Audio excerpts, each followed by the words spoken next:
Баршаңызға қайырлы күн. Өте дәмді әрі пайдалы, нәзік, жұмсақ болып шығатын котлет дайындайтын боламыз.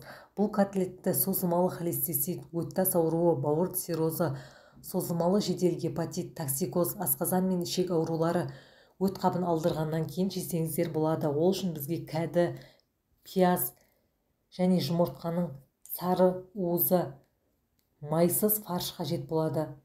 Мясорубканың көмегімен кәдімізді бөлшектеп аламыз және шырынан алып тастайтын боламыз.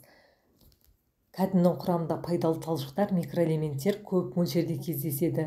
Құрамында крахмал аз болғандықтан ас қорытуды жақсартып, ішекті тазартады. Және пиязымызды да мясорубканың көмегімен өткізіп, шырынан алып тастаймыз.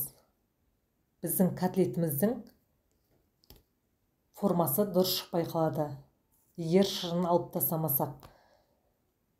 Ыдысымызға кәдімізді және пиязымызды, майсыз фаршымызды салатын боламыз. Оның үстіне жұмыртқаның сары уызын салатын боламыз. Жалпы өт ауруы кезінде тек бір ғана жұмыртқаның сарысын қолданатын боламыз. Және дәміне қарай тұз салып, жақсылап араластырып, котлеттің формасын жасайтын боламыз.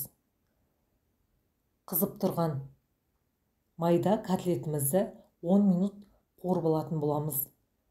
Содан кейін котлетімізді буда 30 минут пісіретін боламыз.